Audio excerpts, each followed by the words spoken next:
Hi guys, welcome back to Finder Academy. दोस्तों, आज जो हम टॉपिक डिस्कस करने वाले हैं वो होगा हमारा डिक्लाइन के ऊपर। इंडस वैली सिविलाइजेशन का जो डिक्लाइन हुआ था, जो एंड हुआ था हड़प्पन कल्चर का, जो एक ग्रेट सिविलाइजेशन थी जो लगभग 1000 से 1500 साल तक जो चली थी, ये अचानक से डिक्लाइन हो गई। और जो डिक्लाइन था ना, ये काफ़ी मिस्टीरियस था। इसको अभी तक, ये जो मिस्ट्री है, इसे अभी तक कोई सुलझा नहीं पाया और इसीलिए इसे एक इनिग्मा भी कहा जाता है। ओके, सो ये जो डिक्लाइन हुआ था, इसके रिगार्डिंग काफ़ी ज़्यादा थेरीज है और काफ़ी ज़्यादा रिसर्च इसके ऊपर अभी भी आज भी हो रहा है और इसीलिए ये टॉपिक हॉट टॉपिक बनता है और डिबेटेबल या फिर जो डिबेट वाला टॉपिक होते हैं ना, उसके ऊपर क्वेश्चन ज़्यादा आते हैं। और इसीलिए इंडस वैली सिविलाइजेशन का जो ये डिक्लाइन वाला पोर्शन है, इसके ऊपर हर दूसरे तीसरे साल जो क्वेश्चन आता है और इस साल भी क्वेश्चन आया था। अगर आपने वो वीडियो देखा होगा जिसमें मैंने आपके जो पेपर्स है उसको डिस्कस किया था, मतलब 2021 का जो मेंस का पेपर हुआ था आपका हिस्ट्री ऑप्शनल का, उसको मैंने डिस्कस किया है। उसमें पेपर 1 जो है हम डिस्कस कर चुके हैं। तो उसमें मैंने वो जो क्वेश्चन है ना, उसके बारे में आपको बताया था कि ये क्वेश्चन जो है, ऐसे रिलेटेड क्वेश्चन जो इससे पहले भी आ चुके हैं, ठीक है, और आगे भी आने वाले हैं, क्योंकि ये टॉपिक ऐसा है कि जिसके ऊपर रिसर्च अभी भी चल रहा है और काफ़ी ज़्यादा डिबेटेबल टॉपिक है। और एक और टॉपिक है जो थ्योरी ऑफ ओरिजिन वाला जो है ना, इसके ऊपर अभी तक क्वेश्चन नहीं आया। ये वाला जो टॉपिक है थ्योरी ऑफ ओरिजिन, इसके ऊपर क्वेश्चन अभी तक नहीं आया है, लेकिन डिक्लाइन के ऊपर काफ़ी क्वेश्चन आ रहे हैं। तो इसका मतलब है कि इसके ऊपर भी क्वेश्चन कभी भी आ सकता है। तो इसको हमने डिटेल में डिस्कस किया था, आपने ये वीडियोस देखे होंगे। तो आज हम क्या करेंगे, आज हम डिक्लाइन को डिस्कस करेंगे। तो डिक्लाइन वाला पोर्शन जो है वो मैंने 2 पार्ट में जो है वो डिवाइड किया है। जैसे कि एक तो मतलब ये पार्ट होगा जिसमें हम सडन डिक्लाइन के बारे में डिस्कस करेंगे, जो थेरीज है जो बताती है कि किस तरीके से हड़प्पन सिविलाइजेशन जो सडनली एक तरीके से गायब हो गया, एक तरीके से डिक्लाइन हो गया, इसके बारे में डिस्कस करेंगे। और यही एक सबसे बड़ी मिस्ट्री है कि इतना बड़ा सिविलाइजेशन था, अचानक से ये खत्म कैसे हो गया। इसके ऊपर काफ़ी ज़्यादा रिसर्च चल रहा है। और कुछ लोग बोलते हैं कि सडन डिक्लाइन हुआ था, जैसे कि फ्लड की वजह से, अर्थक्वेक की वजह से, या फिर आर्यन इन्वेजन हुआ। और कुछ लोग बोलते हैं कि नहीं, वो ग्रेजुअल डिक्लाइन हुआ था, क्योंकि बाद में सिमिटरी एज कल्चर जो है ना, वो भी आपको देखने को मिलेगा, जिसको हम नेक्स्ट लेक्चर में डिस्कस करेंगे। क्योंकि इसके बाद शायद हो सकता है हमारा ये लास्ट लेक्चर आए इंडस वैली सिविलाइजेशन के ऊपर। काफ़ी लंबा ये टॉपिक जो चल रहा है, क्योंकि काफ़ी बड़ा टॉपिक है और हर साल इसके ऊपर क्वेश्चन आते हैं, इसलिए इसको हमने डिटेल में डिस्कस किया। वैसे भी सिलेबस तो हम डिटेल में डिस्कस कर रहे हैं ना। तो देखो, अब तक हमने क्या डिस्कस किया इस कोर्स में, मतलब इंडस वैली सिविलाइजेशन इस टॉपिक में। टॉपिक जो थर्ड है हमारा, इंट्रोडक्शन को हमने देखा था, ज्योग्राफिकल एक्सटेंट के बारे में हमने देखा था, थेरीज ऑफ ओरिजिन मैंने बताया था इंपॉर्टेंट टॉपिक है, इसके ऊपर क्वेश्चन आ सकता है आने वाले सालों में। फिर कैरेक्टरिस्टिक्स का ओवरव्यू लिया था और फिर डिटेल में कैरेक्टरिस्टिक्स हमने डिस्कस किए थे, जैसे कि सोसाइटी हो गया, religion, political life of Indus valley civilisation, town planning को हमने देखा था, ड्रेनेज सिस्टम कितनी बढ़िया थी उनकी 5000 साल पहले, वो हमने देखी थी। फिर हमने स्क्रिप्ट को देखा था और फिर यहाँ से हमारा इकोनॉमिक लाइफ जो स्टार्ट हुआ था, एग्रीकल्चर से सब्सिस्टेंस बेसिस के बारे में हमने देखा था। आर्ट एंड कल्चर, इसके ऊपर भी क्वेश्चन आ चुका है सब्सिस्टेंस बेसिस के ऊपर। फिर आर्ट एंड कल्चर को हमने देखा था। सोर्स ऑफ रॉ मटेरियल देखे थे, किस तरीके से सोर्स ऑफ रॉ मटेरियल, मतलब जो उनके रॉ मटेरियल के जो सोर्स थे वो क्या थे, इंटरनल एक्सटर्नल वगैरह। ट्रेडिंग पैटर्न को हमने डिटेल में डिस्कस किया था और इसके ऊपर क्वेश्चन भी आ चुका है ट्रेडिंग पैटर्न के ऊपर। इंटरनल ट्रेड को हमने देखा था, एक्सटर्नल ट्रेड को हमने देखा था, फिर मोड ऑफ ट्रांसपोर्ट क्या थे, क्या ट्रेड रूट थे। तो सब हम तक अब तक जो है ना, हमने डिटेल में इस टॉपिक को कवर कर चुके हैं। इतना डिटेल में कवर किया है आपको, किया है हमने कि आपको कोई भी जो बुक्स है या फिर कोई अदर जो वीडियोज या फिर पेड कोर्सेज वगैरह ज्वाइन करने की ज़रूरत नहीं है और करनी भी नहीं पड़ेगी कभी, क्योंकि हम जो हिस्ट्री ऑप्शन है इसलिए लॉन्च किया है ताकि आपको पूरा जो सिलेबस है वो डिटेल में और फ्री में जो है कवर करके मिल सके। ओके, तो बस थोड़ा वीडियो जो लेट आती है क्योंकि काफ़ी ज़्यादा रिसर्च करनी पड़ती है और बाकी काम भी होते हैं, इस वजह से वीडियो जो है वो डेली नहीं आती। तो आप तो उतनी बातें समझते होंगे, ठीक है। तो अभी हम देखेंगे डिक्लाइन के बारे में इंडस वैली सिविलाइजेशन के। तो देखो, जैसे कि मैंने आपको बताया कि decline of Indus valley civilisation या फिर fall of Indus valley civilisation या फिर हड़प्पन कल्चर या फिर सिंधु सभ्यता, कुछ भी आप कह सकते हो, सरस्वती सिविलाइजेशन भी कुछ लोग बोलते हैं इसे। तो ये बता पाना काफ़ी मुश्किल है, क्योंकि एक तरीके से ये अचानक से गायब हो गई थी सिविलाइजेशन। इतनी बड़ी सिविलाइजेशन जो लगभग 1500 से 2000 साल तक चली, इतनी सिविलाइजेशन थी, अर्बन सिविलाइजेशन थी, और अचानक से गायब हो जाती है, जिसके कोई पॉसिबल रीज़न हमें पता नहीं है। हाँ, एक कारण ये भी है कि ये 5000 साल पहले की सिविलाइजेशन थी, इसीलिए हम अभी तक डिटेल या फिर एकदम कंफर्मेशन के साथ इसके डिक्लाइन के बारे में कुछ बता नहीं सकते। लेकिन कुछ थेरीज है जो कुछ हिस्टोरियन दे रहे हैं। 2 तरीके से मैंने इन थेरीज को डिवाइड किया है, एक तो है सडन वाली और एक है ग्रेजुअल वाली। तो हम आज सिर्फ सडन वाली देखेंगे। तो एक ऐसा पॉइंट आया कि जब जो चीज़ें थी ना वो कुछ गलत होने लगी इंडस वैली सिविलाइजेशन में या फिर हड़प्पन सिटीज़ में, और इसी की वजह से सिविलाइजेशन जो डिक्लाइन होने लगी। अभी इसके पॉसिबल जो रीज़न है ना वो काफ़ी ज़्यादा है। मैं आपको अभी बताता हूँ, कंक्लूजन जो है ना, कंक्लूजन मैं अभी बता देता हूँ कि इसकी कोई एक थेरी है ही नहीं। हम थेरीज देखेंगे, हम लगभग 7 से 8 थेरीज देखेंगे। कुछ होंगी सडन डिक्लाइन शो कर रही है और कुछ होंगी ग्रेजुअल डिक्लाइन वाली, लेकिन इसका कोई एक रीज़न नहीं है। अलग अलग रीज़न जो है वो that had been contributed to the downfall of civilisation. अभी 3rd मिलेनियम बीसी तक आपको सिविलाइजेशन देखने को मिलेंगी। स्टार्ट हुई थी, आपको पता है, अराउंड हाँ 3rd मिलेनियम बीसी में स्टार्ट हुई थी ये सिविलाइजेशन है। मैच्योर फेज में थी आपके सबसे जो आप बोल सकते हैं डेवलप फेज था या फिर मैच्योर फेज जो था वो 3rd मिलेनियम बीसी में था। लेकिन 2nd मिलेनियम बीसी खत्म होते होते सिविलाइजेशन जो है डिक्लाइन होते होते हुए आपको देखने को मिलेगी। कुछ फिर सिमिटेरियस कल्चर जो आपको कुछ उसके कैरेक्टर्स, सिविलाइजेशन मतलब क्या होता है कि कोई भी सिविलाइजेशन क्या होती है तो एक पर्टिकुलर जोग्राफिकल एरिया होता है। सपोज ये जोग्राफिकल एरिया है, थोड़ा बेहतर ढंग से देखेंगे। सपोज ये इंडिया है ना,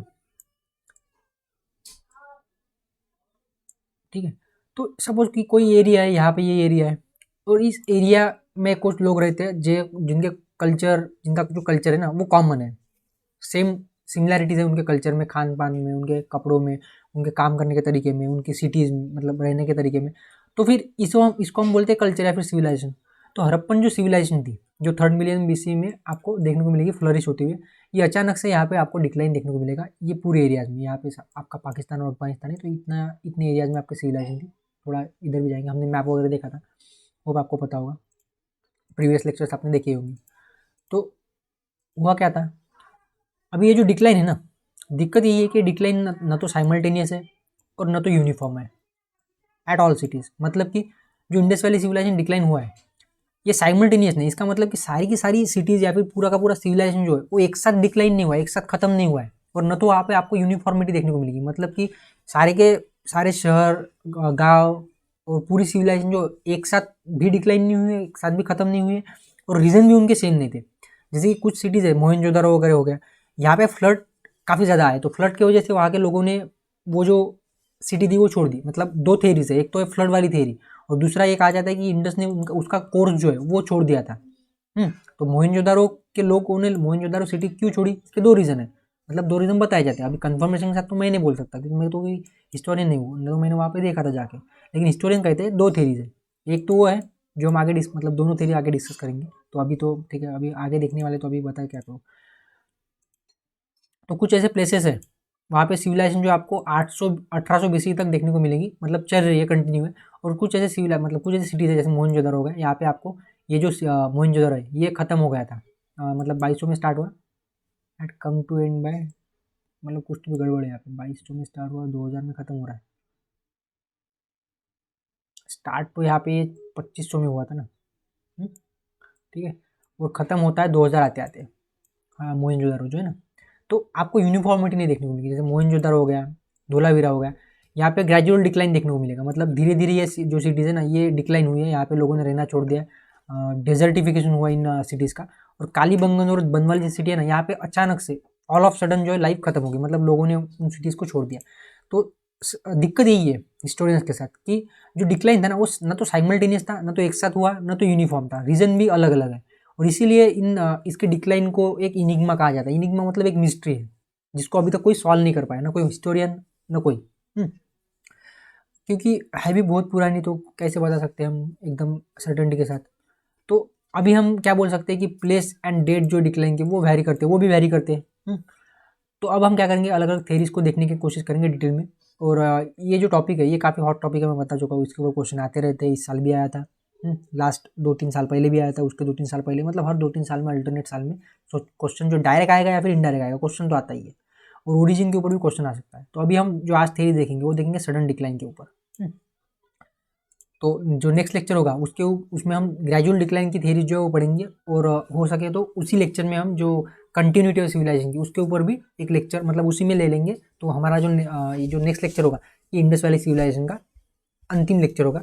हमारा इंडस वैली सिविलाइजेशन यहाँ पे कंप्लीट हो जाएगा, टॉपिक 3। तो 3 टॉपिक हमारे हो जाएंगे और धीरे धीरे करके हम सारा सिलेबस कवर कर लेंगे। आपका इस साल जो लोग अटेम्प्ट देने वाले हैं ना वो टेंशन मत ले, क्योंकि सिलेबस जो कवर हो जाएगा। बाद में हम डेली लेक्चर लेंगे। जब मैं पीपीटी मतलब आज जो पढ़ रहे हैं हम पीपीटी से पढ़ रहे हैं, और कुछ दिनों बाद हम क्या करेंगे, हम सीधा बोर्ड पे पढ़ेंगे। मतलब मैं आपके सामने आऊँगा लाइव, और लाइव हम पढ़ेंगे। ओके, तो लाइव जब हम पढ़ेंगे तो लेक्चर थोड़े हमारे डेली होंगे। जब डेली लेक्चर होंगे तो हमारा सिलेबस जल्दी कवर हो जाएगा, इसलिए टेंशन मत लो। लोग कमेंट्स करते हैं कि सिलेबस जो है कंप्लीट होगा नहीं होगा, होगा बिल्कुल होगा, कंप्लीट होगा सिलेबस। जब हम लाइव लेक्चर्स लेंगे तो रोज़ लेंगे, रोज़ 1 से 1.5 घंटा हम लेक्चर्स लेंगे और लाइव भी लेंगे, तो हमारा वो हो जाएगा। तो डिक्लाइन हमने अभी देखना है। तो सबसे पहली थ्योरी जो है वो है आर्यन इन्वेजन थ्योरी। काफ़ी ज़्यादा पॉपुलर मतलब थ्योरी जो है कुछ हिस्टोरियंस के लिए है। जैसे रामा प्रसाद चंद्र हो गया, 1926 की थ्योरी है। और बाद में मॉर्टिमर व्हीलर जो है इसने भी ये थ्योरी जो है इसको सपोर्ट किया था। तो आर्यन इन्वेजन की थ्योरी मैं सबसे पहले बता देता हूँ, ये बेसलेस थ्योरी है। क्यों?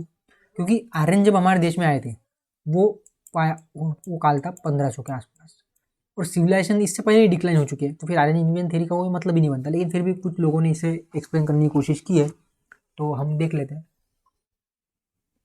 हो सकता है आगे चल के इसके ऊपर क्वेश्चन आए। तो सबसे पहले तो ये थ्योरी किसने आपको, हाँ एक दो लोगों ने कमेंट ये भी की थी कि क्या हमें हिस्टोरियंस का नाम यूज़ करना है। बिल्कुल आप हिस्टोरियंस का नाम यूज़ कर सकते हो, इससे वैल्यू एडिशन होती है, मार्क्स बढ़ते हैं। 1 से 1.5 मार्क का फर्क आपका वहाँ पे देखने को मिलेगा अगर आप हिस्टोरियंस के नाम यूज़ करते हैं। लेकिन हिस्टोरियंस के नाम सही होने चाहिए, थ्योरी उन्हीं की होनी चाहिए। ऐसा नहीं कि आप किसी की भी थ्योरी किसी के भी नाम पे चिपका दो, ऐसा नहीं होना चाहिए। वो कंटेक्स्ट होना चाहिए, ठीक है, वहाँ पे फिट होनी चाहिए वो थ्योरी, तभी देनी है आपको। तो ये जो आइडिया है आर्यन इन्वेजन थ्योरी की, that was supported by reference in Rigveda. Rigveda में आपको रेफरेंस देखने को मिलेगा to various kinds of forts और वॉल्ड सिटीज जिसके ऊपर अटैक हुआ था। मतलब ऋग्वेदा में आपको ऐसा कुछ मेंशन देखने को मिला, कुछ पैराग्राफ्स है, कुछ लाइन्स है, कुछ हिम्स है, जिसमें बताया गया है कि जो आर्यंस थे उन्होंने कुछ सिटीज़ के ऊपर हमला किया था, अटैक किया था, और वहाँ के लोगों को मतलब हराया था। तो इसके बेसिस पे ये लोग बोल रहे हैं, मतलब राम प्रसाद चंद्र और मॉर्टिमर व्हीलर जैसे लोग, कि आर्यन इन्वेजन हुआ था। लेकिन देखो अब जब हम इस थ्योरी के अगेंस्ट पॉइंट डिस्कस करेंगे ना, तो चीज़ क्लियर हो जाएगी कि ये थ्योरी जो बिल्कुल बेसलेस है। इस थ्योरी का कोई मतलब वजूद नहीं है आर्यन इन्वेजन का और द डिक्लाइन। हाँ, एक फैक्टर हो सकती है कि बाद में ये आए होंगे, कुछ बच्चे कुछ लोग होंगे, उनके ऊपर इन्होंने आक्रमण किया होगा। लेकिन इंडस वैली सिविलाइजेशन पूरा का पूरा इनके आर्यन की मतलब आर्यन इन्वेजन की वजह से डिक्लाइन हुआ, ये बिल्कुल गलत है, ठीक है। तो कुछ आपको इपिथेट मतलब एडजेक्टिव देखने को मिलेंगे, जैसे पूरा मद्रा मतलब फोर्ट डिस्ट्रॉय, जो कि लॉर्ड इंद्र को कहा गया इन्होंने, मतलब इन्होंने कहा था कि लॉर्ड इंद्र आए, उन्होंने सिटीज़ को मतलब जो ये वॉल्ड सिटीज वगैरह थी इनके ऊपर मतलब अटैक किया और सिविलाइजेशन खत्म कर दी। तो ये एक आर्गूमेंट दी जाती है, ठीक है। व्हीलर फर्दर कहता है कि जैसे कि हरियुपुरा एक वर्ड आपको देखने को मिलेगा ऋग्वेद में एक वर्ड है हरियुपुरा। तो व्हीलर इस हरियुपुरा वर्ड को रिलेट कर रहा है हड़प्पन के साथ। मतलब हरियुपुरा यहाँ पे हड़प्पन को कहा गया है, ऐसा इसका मानना है। इसके कोई एविडेंसेस नहीं है, सबसे पहली बात तो। और बिसाइड दिस ये भी कहता है कि जो लेट फेज जो था ना मोहनजोदारो का, कुछ आपको एविडेंसेस मिलेंगे मैसेक्र के। अभी ऐसा किस बेसिस पे हो रहा है मैसेक्री, मतलब कि लार्ज स्केल लोगों को मारा जाता है, लार्ज स्केल पे उसे मैसेक्री कहते हैं। जैसे कि पंजाबी लोगों को मारा गया था ना, मतलब जब इंदिरा गांधी की हत्या हुई थी, तो वो उसे मैसेक्री मतलब लार्ज स्केल पे लोगों को मारा जाएगा। जैसे ज्यूज जो है ना, ज्यूज को मारा गया था बाय आपका हिटलर, तो उसे मैसेक्री कहते हैं, ठीक है। लार्ज स्केल पे एक इतनी सिटी के लोगों को मारना उसे मैसेक्री कहा जाता है। तो अभी ये कौन मल्टीपल व्हीलर जो कह रहा है कि सबसे पहले तो हरिपुरा नाम का वर्ड है जो कि हड़प्पा के लिए यूज़ होता था। दूसरा ये कह रहा है कि आपको जो लेटर फेज है मोहनजोदड़ो में, वहाँ पे आपको लार्ज माउंट्स मिलेंगे स्केलेटन्स के, ठीक है। तो ये साबित कर रहा है कि भाई इन्वेजन हुआ था, और इन्वेजन में इस तरीके से लोग जो मारे गए थे और वहाँ पे फिर बॉडीज़ को दफनाया गया था, ठीक है। लेकिन दिक्कत ये है इस पॉइंट के साथ कि ये जो माउंट्स है ना जो मिले आपको स्केलेटन के, ये उसी टाइम पीरियड के हैं। ये अभी तक साबित नहीं हुआ है, मतलब साबित हुआ ही नहीं है कि ये उस टाइम पीरियड के नहीं है, या किसी और टाइम पीरियड का है। तो ये जो पॉइंट है कि अगर सपोज कि आर्यंस आए 1500 में, आर्यंस 1500 में आए थे, हमको पता है। तो 1500 ये जो पीरियड है ना, तभी फिर बैटल हुई होंगी और फिर आर्यंस ने हड़प्पन सिविलाइजेशन को डिक्लाइन मतलब डिस्ट्रॉय कर दिया होगा। लेकिन ये जो माउंट्स है ना, ये किसी और टाइम पीरियड के हैं। और ये किसी एक टाइम पीरियड के नहीं है। सबसे पहली बात तो यहाँ पे आपको अलग अलग टाइम पीरियड के यहाँ पे आपको स्केलेटन देखने को मिलेंगे। मतलब कि क्योंकि अगर युद्ध होता तो एक ही टाइम पीरियड के और एक ही इतनी के लोगों के स्केलेटन होते, लेकिन ऐसा नहीं है। तो ये जो पॉइंट है ना, ये पॉइंट यहाँ पे बेसलेस हो जाता है। और सबसे पहली बात तो इंडस वैली सिविलाइजेशन जो डिक्लाइन हुई थी वो हुई थी, मतलब एक साथ तो डिक्लाइन नहीं हुई थी, लेकिन 18 के आसपास या फिर 2000 के आसपास वो उनका स्टार्ट हो गया था, और आर्यन आए थे 1500 में। तो ये जो थेरी है यहाँ पे बेसलेस है, हम ऐसा बोल सकते हैं। कुछ एविडेंसेस मिले ह्यूमन स्केलेटन के, जो कि मोहनजोदड़ो के स्ट्रीट पे वही पॉइंट है, बट देन ही मॉडिफाइड। लेकिन बाद में उसको भी पता चल गया कि चलो हमारी जो थ्योरी है वो पूरी तरीके से सही नहीं है, मतलब उसको ही गलती का एहसास हो गया। फिर उसने बोल दिया कि नहीं नहीं कुछ मॉडिफिकेशन है, कि उसने कहा कि सिर्फ आर्यन इन्वेजन की वजह से ही आपका जो इंडस वैली सिविलाइजेशन डिक्लाइन नहीं हुआ, बाकी भी फैक्टर्स थे, जैसे कि ओवर यूटिलाइजेशन हो गया नेचुरल रिसोर्सेज का, ये भी एक रीज़न हो सकता है डाउनफॉल के लिए। तो ये खुद मतलब एडमिट कर रहा है कि नहीं भाई एक ही रीज़न नहीं था। तो हो सकता है आर्यन आए और उन्होंने मतलब आए थे वो, और अगर यहाँ पे मेंशन है, यहाँ पे जैसे कि ऋग्वेद में मेंशन है ना, तो हो सकता है कि कुछ सिटीज़ के ऊपर उन्होंने हमला किया होगा, और वो ये भी ज़रूरी नहीं कि वो हड़प्पन से थे, क्योंकि आर्यन जब आए थे तब तक तो हड़प्पन सिविलाइजेशन जो खत्म हो चुकी थी। तो कुछ एविडेंसेस जो हम इसके अगेंस्ट में देखने हैं, जिससे कि आपको यही करना है, मतलब जब एग्जाम में पूछा जाएगा आर्यन इन्वेजन को एक्सप्लेन करो, तो कुछ पॉइंट आपको सपोर्ट में देना है, कुछ पॉइंट अगेंस्ट में देना है, और बैलेंस करना है आपके आंसर को। ठीक है, क्वेश्चन के ऊपर डिपेंड करता है क्वेश्चन किस तरीके से होंगे। ठीक है, आगे चल के हम मतलब टेस्ट सीरीज वगैरह लॉन्च करेंगे आपके हिस्ट्री ऑप्शनल के, तब हम डिटेल में देखेंगे किस तरीके से आंसर राइटिंग होती है। टेस्ट सीरीज वगैरह आएंगी आपकी, लेकिन अभी नहीं आएंगी, प्रीलिम्स के बाद आएंगी। अभी तो बस हमें लेक्चर, हमारा जो सिलेबस है वो कंप्लीट करने के ऊपर फोकस करना है। तो कुछ प्रॉब्लम्स है इस थ्योरी के साथ। सबसे पहला मतलब कुछ साइंटिस्ट के आपको नाम पता होने चाहिए, जैसे पीवी केन हो गया, जॉर्ज डेल्स हो गया, बीबी लाल। इन्होंने ये जो थ्योरी आर्यन इन्वेजन की, इसको सरे से नकार दिया, रिफ्यूज़ कर दिया, नकार दिया। ठीक है, सबसे पहले तो ये पॉइंट ये देते हैं कि एक टाइम लैग आपको देखने को मिलेगा, ग्रेट टाइम लैग है between the decline of Indus valley civilisation, जो कि लगभग 1800 के आस में मतलब 1800 BC के पास हुआ था, और coming of Aryans in Indian subcontinent, जो कि 1500 के पास, मतलब 300 साल की गैप है। तो 300 साल की गैप है तो फिर बैटल होने का सवाल ही पैदा नहीं होता ना। तो टाइम लैग है सबसे पहला पॉइंट, और यहीं पे ये जो डिबेट है वो खत्म हो जाती है। टाइम लैग 300 साल का, तो फिर सवाल ही नहीं होता कि आर्यंस ने इंडस वैली सिविलाइजेशन के ऊपर हमला करके खत्म। हाँ, उन्होंने इन्वेजन किया था, इस बात से नकारा नहीं गया है, उन्होंने हमला किया, उन्होंने अटैक किया, उन्होंने बैटल लड़ी, लेकिन हो सकता है वो लेटर हड़प्पन्स थे, मतलब सिमेटरी कल्चर वाले थे। तो ये एक पॉइंट ये भी हो जाता है आपको। और सिमेटरी एच कल्चर जो हम देखेंगे, सिमेटरी कल्चर, एच कल्चर उसे कहा जाता है। तो इसको जब हम देखेंगे ना, तो आपका ये पॉइंट जो है क्लियर हो जाएगा कि किस तरीके से आर्यंस वो लोग नहीं थे जिन्होंने इन्वेजन किया। ओके, उसके बाद आपको यहाँ पे कुछ और पॉइंट्स देखने को मिलेंगे, जैसे कि आर्यंस का कंप्लीट ऑप्शन देखने को मिलेगा आपको यहाँ पे इस एरिया में, इंडस वैली सिविलाइजेशन के, जैसे कि घाघर वाला एरिया हो गया, अपर इंडस हो गया, सतलज हो गया, ड्यूरिंग 1700 BC, मतलब कि वो आए ही नहीं थे ना उस वक्त, तो फिर वहाँ पे देखने को कैसे मिलेंगे, मतलब उनके कोई एविडेंस ही नहीं मिले कि वो 1700 BC के आसपास इस एरिया में, जो कि प्रोमिनेंट एरिया था इंडस वैली सिविलाइजेशन का। तो यहाँ पे आर्यंस के कोई एविडेंसेस ही नहीं है। अगर वो आए थे, अगर उन्होंने इन्वेजन किया था, कोई एविडेंसेस तो होने चाहिए ना। तो आर्कियोलॉजी को कोई एविडेंसेस मिले ही नहीं है। उसके बाद जो एविडेंस है ऋग्वेदा से, उसमें कोई कंक्लूजन नहीं, वो they are far from conclusion, baseless है ऐसा माना जाता है।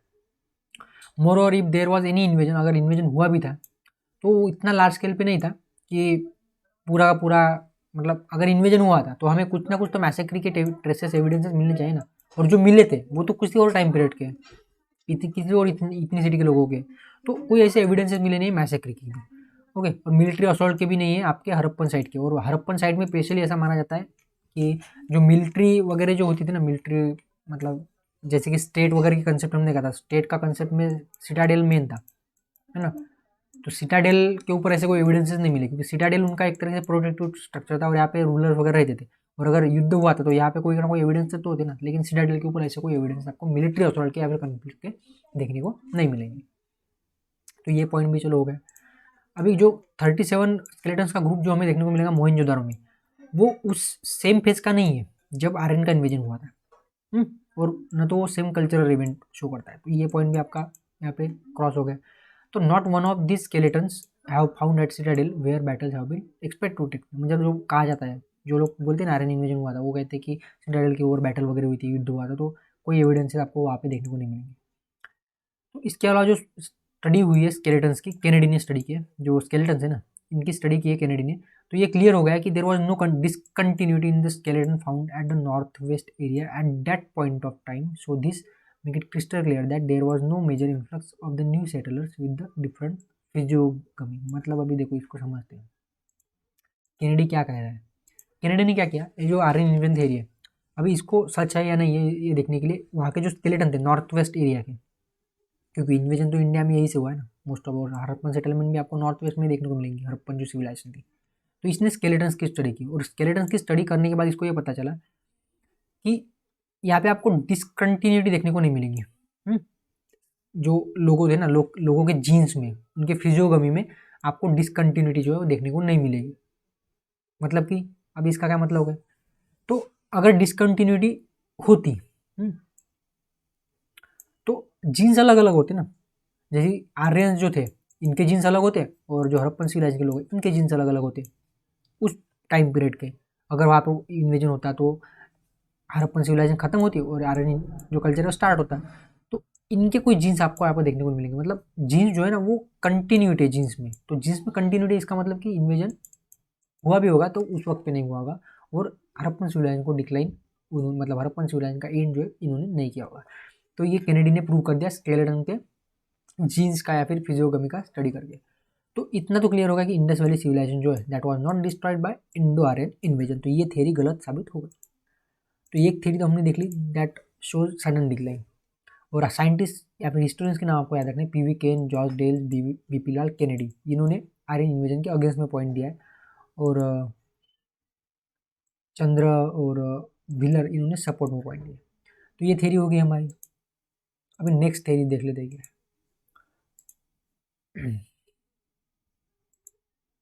Floods and earthquake. कुछ ऐसे साइंटिस्ट है, कुछ ऐसे हिस्टोरियंस है जो फ्लड्स एंड अर्थक्वेक को एक मेजर रीजन बताते हैं for the decline of Indus valley civilisation. तो लेकिन मैं अभी आपको पहले ही बता देता हूँ कि ये जो पॉइंट्स है ना फ्लड्स एंड अर्थक्वेक वाले, ये सिर्फ और सिर्फ कुछ सिटीज़ के लिए लागू पड़ते हैं। मतलब टोटलिटी में ये पॉइंट नहीं आएंगे। पूरे इंडस वैली सिविलाइजेशन को टोटली इन्होंने डिस्ट्रॉय नहीं किया था या फिर डेड नहीं किया था। कुछ सिटीज़ है जैसे मोहनजोदारो हो गया, तो जो कि आपके रिवर बैंक पे आपको देखिए मोहनजोदारो, हड़प्पा, इन सिटीज़ के लिए ये पॉइंट लागू पड़ते हैं। मतलब जैसे कि मैंने बोला था ना आपको सबसे पहले कि इंडस वैली सिविलाइजेशन जो है इसका जो डिक्लाइन हुआ है एक मिस्ट्री है, और कोई एक फैक्टर या फिर एक रीज़न रिस्पॉन्सिबल नहीं है इंडस वैली सिविलाइजेशन के डिक्लाइन के लिए। अलग अलग रीजन है, अलग अलग फैक्टर जो है रिस्पॉन्सिबल है इंडस वैली सिविलाइजेशन के डिक्लाइन के लिए। और इसमें से ये एक फैक्टर, मतलब आर्यन इन्वेजन एक फैक्टर हो सकता है, ठीक है, लेकिन बस वही एक फैक्टर नहीं था। वैसे ही फ्लड एंड अर्थक्वेक एक फैक्टर था जिसने कि कुछ सिटीज़ को, है ना, कुछ सिटीज़ को यहाँ पे डिस्ट्रॉय किया है। कुछ सिटीज़ को मतलब कुछ सिटीज़ के लोग जो है वो छोड़ के चले गए due to flood and earthquake. लेकिन सारे का सारा सिविलाइजेशन एक ही रीजन की वजह से खत्म हुआ ऐसा नहीं ना, क्योंकि सिविलाइजेशन काफ़ी बड़ा था ना। इंडस वैली सिविलाइजेशन कितना बड़ा था हम एक बार देख लेते हैं मैप के थ्रू। मैपिंग वगैरह वैसे मेरी अच्छी नहीं है इतनी।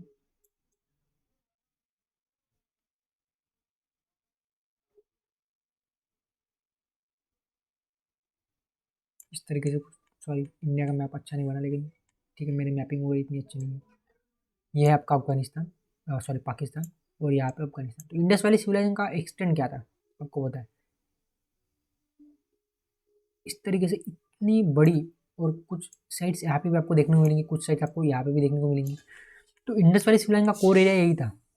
इतना बड़ा सिविलाइजेशन था, किसी एक फैक्टर की वजह से डिक्लाइन हो ही नहीं सकता ना। अभी हर मोहनजोदारो जो है ना, एक मिनट,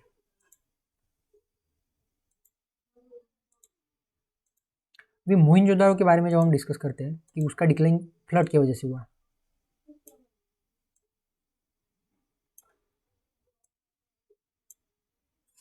मोहनजोदारो है कहाँ पे? तो यहाँ पे आएगा मोहनजोदारो आपका। तो मोहनजोदारो के पास से रिवर जो है यहाँ पे आपको देखने को मिलेगी, रिवर जो है फ्लो हो रही है। तो मोहनजोदारो जो है ना और हड़प्पा ऐसी कुछ सिटीज़ थी जो कि फ्लड की वजह से या फिर अर्थक्वेक की वजह से जो अबंडन हो गई, मतलब लोगों ने वहाँ पे उन सिटीज़ को छोड़ दिया। तो ये ऐसे फैक्टर्स हैं जो कि एक फैक्टर नहीं है पूरी सिविलाइजेशन के लिए। कुछ ऐसी सिटीज़ है जो फ्लड एंड अर्थक्वेक की वजह से डिस्ट्रॉय हुई, कुछ ऐसी सिटीज़ है जो जहाँ पे आर्यन इन्वेजन हुआ होगा, कुछ ऐसी सिटीज़ होंगी जहाँ पे आपको कुछ नेचुरल और का मतलब अदर रीज़न देखने को मिलेंगे। और सडन जो डिक्लाइन हुआ ना, इसमें यही आपको पैटर्न देखने को मिलेगा। लेकिन जो ग्रेजुअल डिक्लाइन वाली जो थेरीज है ना, वो फिर पूरे सिविलाइजेशन को लागू पड़ती है, और वो हम नेक्स्ट लेक्चर में देखेंगे किस तरीके से ग्रेजुअल डिक्लाइन जो है वो एक पॉसिबल जो थेरीज है ना, वो ज़्यादा सही थेरी लगती है मुझे भी और ज़्यादातर हिस्टोरियंस को भी। कि जो इकोलॉजिकल जो इम्बैलेंस हुआ था, जो मानसून से लिंक किया जाता है कुछ लोगों के द्वारा, अग्रवाल वगैरह के द्वारा, और फिर बाद में जो डिमांड एंड सप्लाई का जो रोल था, जैसे एग्रीकल्चर जो डिक्लाइन हो गया था क्लाइमेट चेंज की वजह से, तो क्लाइमेट चेंज एक इंपॉर्टेंट फैक्टर था। और मैंने आपको बताया था अभी स्टार्ट में कि जो क्लाइमेट चेंज है उसके वो एक इंपॉर्टेंट रोल प्ले करता है। उसके बाद वहाँ पे ड्राई, मतलब वो एरिया ड्राई हो गया, वहाँ पे डिसिकेशन होने लगा, तो रिवर जो है वो सूख गई, जैसे कि आपकी घाघरा रिवर थी। तो काफ़ी ज़्यादा फैक्टर है डिक्लाइन जो इंडस वैली सिविलाइजेशन का जो है ना, ये काफ़ी कॉम्प्लिकेटेड टॉपिक है, और इसीलिए इसके ऊपर क्वेश्चन आते रहते हैं। तो आपको ध्यान से वीडियोस को देखना है, सुनना है, रिपीट करना है। एक बार में समझ में नहीं आएगा, आपको कम से कम 2 से 3 बार जो है इन लेक्चर्स को रिपीट करना होगा। ओके, तो अभी देख लेते हैं फ्लड्स एंड अर्थक्वेक किस तरीके से अफेक्ट करता है।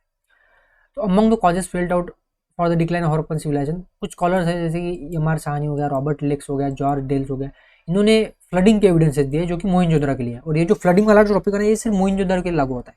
और आपने मूवी भी देखी होगी, मूवी देखी है ना आपने, इंडस वैली सिविलाइजेशन वाली मूवी, सॉरी मोहनजोदड़ो वाली मूवी देखी, तो उसमें भी फ्लडिंग वगैरह ही एज ए कॉज बताया गया है यहाँ के लोगों को मतलब जो लोग सिटी वगैरह छोड़ के जाते हैं तो फ्लडिंग की वजह से जाते हैं।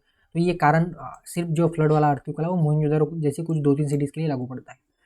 तो ये आर्ग्यू करते हैं कि नेचुरल डिजास्टर जो है वो नॉट नेसेसरली सडन और single may have played important role in the decline of Indus valley civilisation.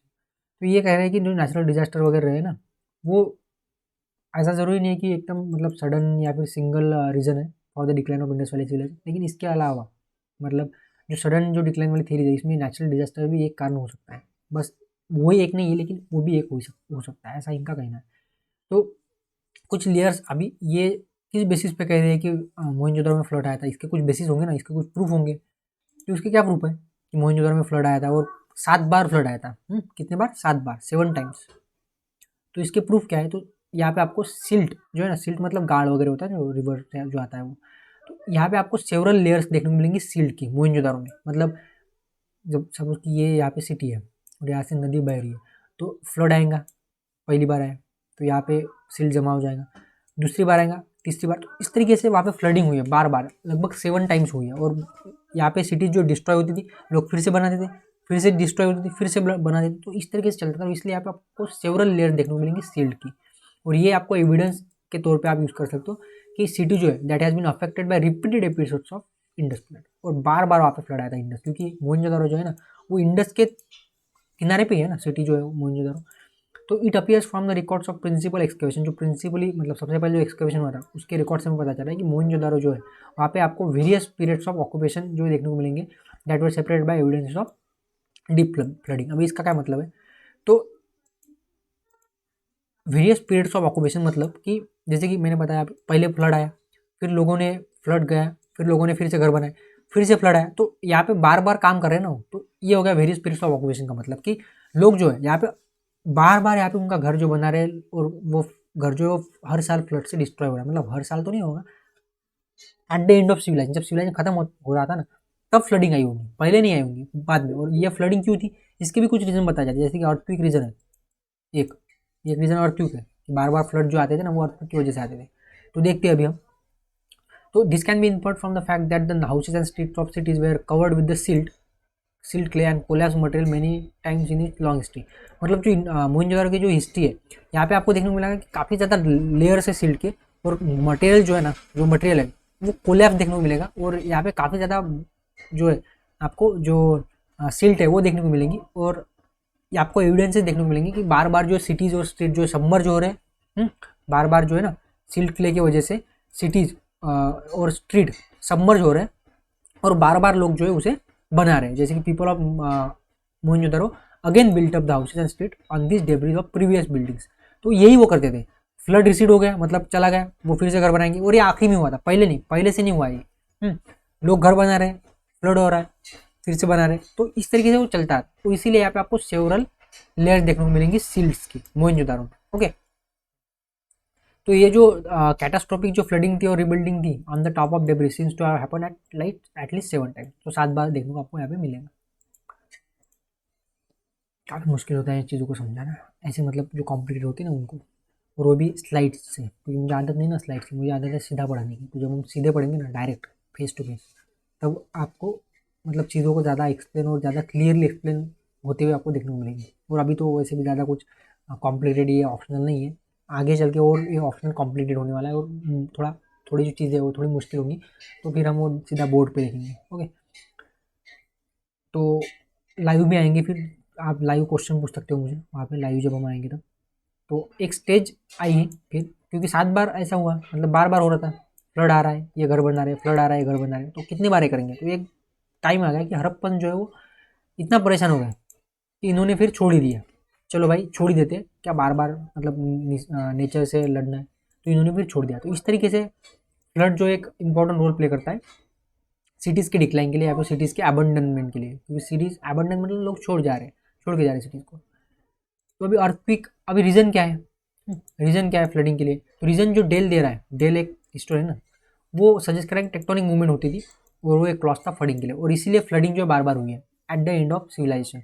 Civilisation इसी की वजह से खत्म हुआ था, पहले से नहीं हुआ है, at the end of civilisation, जब सिविलाइजेशन खत्म होने मतलब खत्म तो इसी की वजह से हुई थी, लेकिन लैटर फेज में ये हुआ है टेक्टोनिक मूवमेंट की वजह से, बार बार फ्लड आते थे और लोग परेशान हो गए।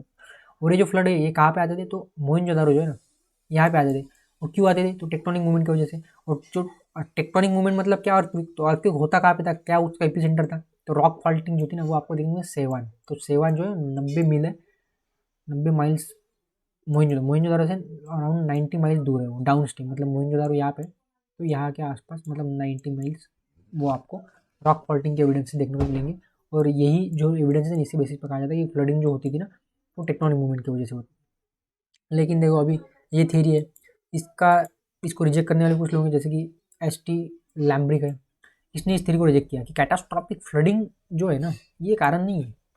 हाँ, फ्लडिंग तो कारण था, फ्लडिंग वाज रीज़न, लेकिन सारे सिटीज़ के लिए नहीं। क्योंकि इन्होंने क्या कहा था कि ये जो रीज़न है ना ये मोस्ट ऑफ द सिटीज़ के लिए लागू पड़ता है, लेकिन इसने ऐसा कहा था कि नहीं, सारे के सारे मतलब क्योंकि इंडस वैली के बाहर की जो सिटीज़ होंगी वो फिर कैसे डिक्लाइन हुई। तो ये बता रहा है कि इसके अनुसार, मतलब ये भी पूरी तरीके से सही, मतलब सही थ्योरी इसकी नहीं है, लेकिन कुछ हद तक सही है। जैसे कि इसका कहना है कि जो रिवर थी ना इसने अपना कोर्स जो है चेंज कर, कोर्स मतलब जो उसका जैसे वो ऐसे रिवर फ्लो है इस एरिया से ऐसा ऐसा, तो ये क्या करेंगे यहाँ से कोर्स चेंज कर देंगे। या फिर यहाँ से कोर्स, तो कोर्स चेंज हो गया था मोइंजोदारो, मतलब जो इंडस था उसका कोर्स जो है चेंज हो गया था। और ये एक पॉसिबल रीज़न हो सकता है मोइंजोदारो के डिस्ट्रक्शन के लिए। तो एक तो रीज़न हो गया फ्लडिंग का, फ्लडिंग की होती थी, मतलब फ्लड है, मतलब 100% फ्लडिंग वॉज अ रीज़न। लेकिन कॉजेज में डिफरेंस है। जो डेल वगैरह वाले जो लोग हैं ना, डेल हिस्टोरियन वाला, डेल हिस्टोरियन आपका ये कह रहा है कि फ्लडिंग हुई थी टेक्टोनिक मूवमेंट की वजह से, और इसके एविडेंसेस भी मिलेंगे यहाँ पे। लेकिन लैम्ब्रिक क्या कह रहा है कि फ्लडिंग तो हुई थी, ठीक है, लेकिन फ्लडिंग क्यों हुई थी? कोर्स चेंज हुआ था, रिवर का कोर्स चेंज हुआ था। और कोर्स चेंज होने की वजह से क्या हुआ कि जो रिवर है वो 30 माइल्स दूर चली गई लोगों से। और इसलिए जो लोग थे ना उनको पीने के लिए और बाकी जो चीज़ें होती है ना जैसे कि एग्रीकल्चर वगैरह उसके लिए पानी नहीं मिला। तो वो लोग मतलब क्या करेंगे फिर, पानी ही नहीं है तो फिर सिटीज़ तो छोड़नी पड़ेंगी ना। तो ये एक रीज़न, ये जो थेरी है ना ये इसकी थेरी है, लैम्ब्रिक्स की थेरी है कि जो रिवर का कोर्स चेंज हो गया।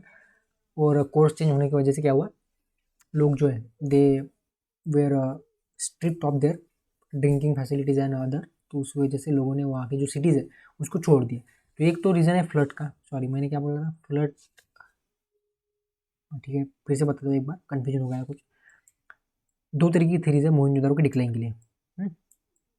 एक थेरी है कि मोहनजोदारो डिक्लाइन इस वजह से हुआ कि फ्लड आया, और फ्लड क्या टेक्टोनिक मूवमेंट की वजह से। दूसरी थेरी है कि फ्लड हो सकता आया ना आया, लैम्ब्रिक का कहना है, लैम्ब्रिक्स का, लेकिन हुआ ये कि कोर्स चेंज हो गया रिवर का। रिवर का क्या हुआ, कोर्स चेंज, और कोर्स चेंज होने की वजह से इन लोगों को इस सिटीज़ को छोड़ना पड़ा।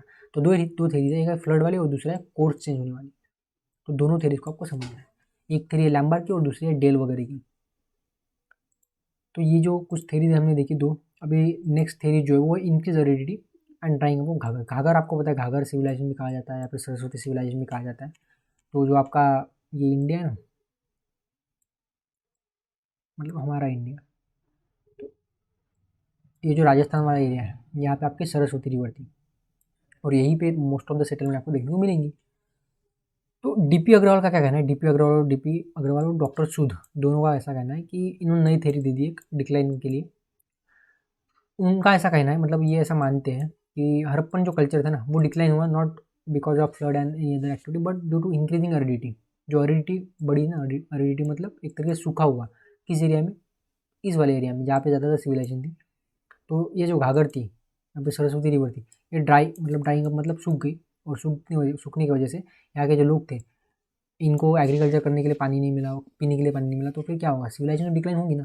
तो ये जो कारण है ना इंक्रीजिंग एरिडिटी वाला, ये ज़्यादा सही माना जाता है क्योंकि क्लाइमेट चेंज यहाँ पे हो रहा है ना। तो ये बेसिकली क्लाइमेट चेंज को एक्सप्लेन कर रहे हैं। इन्होंने क्लाइमेट चेंज वर्ड यूज़ नहीं किया, लेकिन क्लाइमेट चेंज ही है, और यही ज़्यादातर हिस्टोरियन मानते हैं कि यही हुआ था।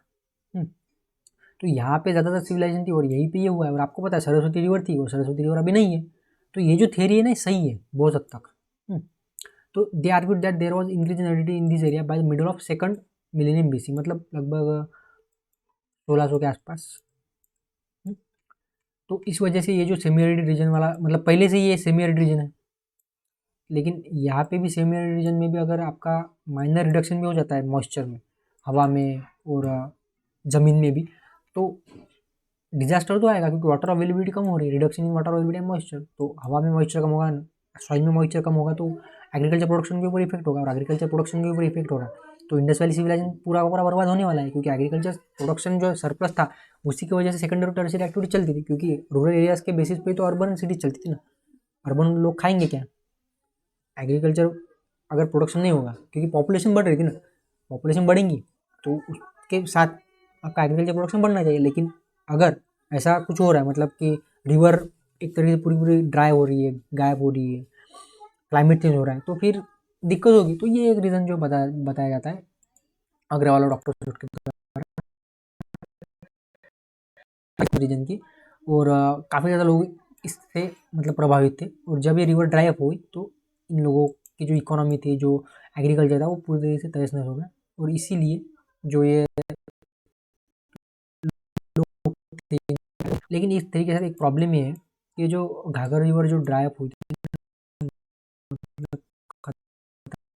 डेट का इशू है सारा। डेट अभी तक पता नहीं लगा पाएंगे कि किस टाइम पीरियड में ये हुआ था।